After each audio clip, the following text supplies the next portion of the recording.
खुद चल करके आया हूं और मैं तेरे नाग को यहां से निकालना चाहता हूं, इसको भगाने के लिए आया, इसको यहां से भगाने के लिए आया। अब जैसे भगाने का नाम लिया, नाग पत्नियां कहने लगी, रे लाला तू पागल क्यों हो रहा है, तुझे किसी ने बहका दिया होगा। अरे हमारा पति यदि जग जाएगा ना तो अभी तुम्हें खा जाएगा। अब नाग पत्नियां लाला को लोभ ले रही है, तो ऐसा कर कन्हैया, तो है जो हमारे यहां से हीरे मोती जो चाहे वो तू ले जा, पर यहां से चला जा, हमारा पति जग गया ना अभी तुम्हें खा जाएगा। नाग पत्नी कहती है कि ले जा रे गल हार माला और 1.25 लाख की बोरिया, इतनो ले घर जाऊरी बालक और नाग से दो चोरिया। ये तो मैं तुझे चोरी छुपके ही दे दूंगी, मेरे पति को भी पता नहीं चलेगा, तो चुपचाप यहां से लेके चला जा। पर तो यहां से चला जा, हमारा पति जग गया ना तो अभी तुझे खा जाएगा। क्योंकि कन्हैया है जो बहुत छोटे थे और नाग पत्नियों को कन्हैया को देख करके दया आ रही है। अब कन्हैया ने सुन लिया, बोली ये कह रही है कि धन दौलत ले जा, पर कन्हैया कहते हैं अरे नागिनो, तुम कह रही हो यहां से हीरे मोती ले जाओ, चुपचाप ले जाओ, चोरी से ले लेंगे। कन्हैया कहने लगे तुम क्या दोगे मुझे, मेरे वृंदावन में इनका तो गढ़ बना हुआ है, हीरे मोतियों का तो गढ़ भरा हुआ है, कि ले जाऊं गल हार माला और 1.25 लाख की बोरिया, वृंदावन में गढ़ चोर ढोलो और नाग की करूं तोड़िया। अरे मेरे वृंदावन में गढ़ बना हुआ, महल बना हुआ, इनका तो मैं तो तेरे नाग को यहाँ पर मारने के लिए आया हूं, उसको भगाने के लिए आया हूं। अब तो महाराज नाग पत्नियां माने नहीं, नाग पत्नियां घबराई, बोली इसको इतना कह रहे हैं फिर भी ये नहीं जा रहा, कहीं कोई दिव्य पुरुष तो ये नहीं है। अब तो महाराज वो हाथ जोड़ करके नाग पत्नियां आ गई, कहने लगी है कि प्रभु के सन्मुख कहत नागिन, जाओ रे बालक भाग के, तेरो रूप देख दया जो उपजे और नाग मारे जाग के। तुझे देख करके हमें दया आ रही है, हमारा पति जग गया ना तो तुम्हें मार देगा।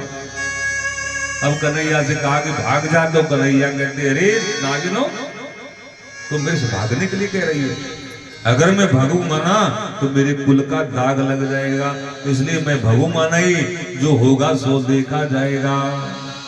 कि भजू तो कुल दाग लागे, अब भजे कैसे बने, हरि होनी होय सो होके रहिए और नाग तो ना थई बने। जो होगा सो देखा जाएगा, पर नाग को तो मैं आज भगा करके रहूंगा। अब नागिनों ने सोचा भैया ये तो जिद पे आ है, ये नहीं मानने वाला। अब तो महाराज नाग पत्नी अपने पति के पास में गई और नाग को कहने लगी कि हे बलवंत उठिए, और ये बालक है जो तुमसे लड़ने के लिए आया है, तुम जगिए और जग करके इस बालक से युद्ध कीजिए। और जैसे महाराज नाग पत्नियों ने नाग को जाकर के जगाया है, नाग जगा और जगते ही महाराज जोर जोर से फुसकार मारने लगा कन्हैया के ऊपर, कन्हैया के ऊपर फुसकार देने लगा। कन्हैया को अपने बंधन में ले लिया है, अपनी पूंछ से कन्हैया को लपेट लिया।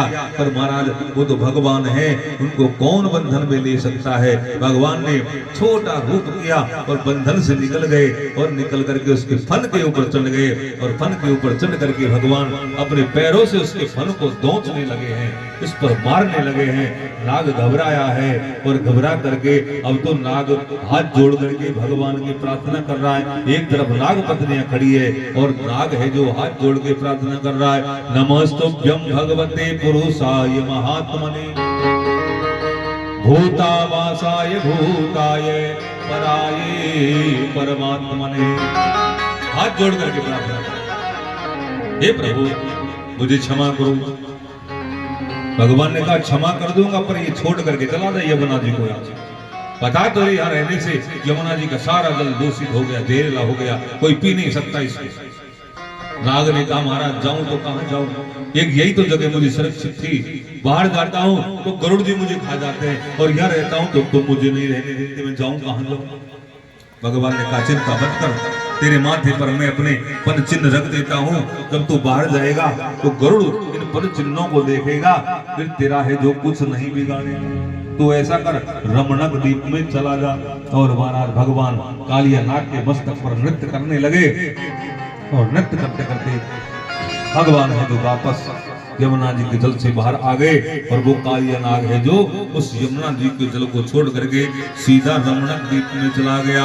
दीपम रमणकम हित्वा अर्धमेतप उपासितम जगभातम स सुपर्णस्त्वाम आद्यानमत्त पादलांचितम।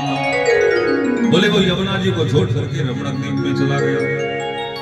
वहां पर उसको गरुड़ जी का कोई भय नहीं था, क्योंकि भगवान ने चिन्ह रख दिए, और वो यमुना जल को छोड़ के चला गया।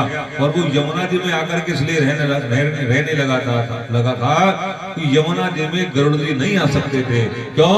क्योंकि उनको सौभरी ऋषि का श्राप लगा हुआ था। यमुना जी के तट पर सौभरी ऋषि तप कर रहे थे, गरुड़ जी वहां मछली खा रहे थे। उनको गुस्सा आया और श्राप दे दिया कि बोले आज के बाद यदि तुम यहाँ आए तो जल करके भस्म हो जाओगे। इसलिए उस कालिया नाग को पता था, तो कालिया नाग इस वजह से यमुना जी में आकर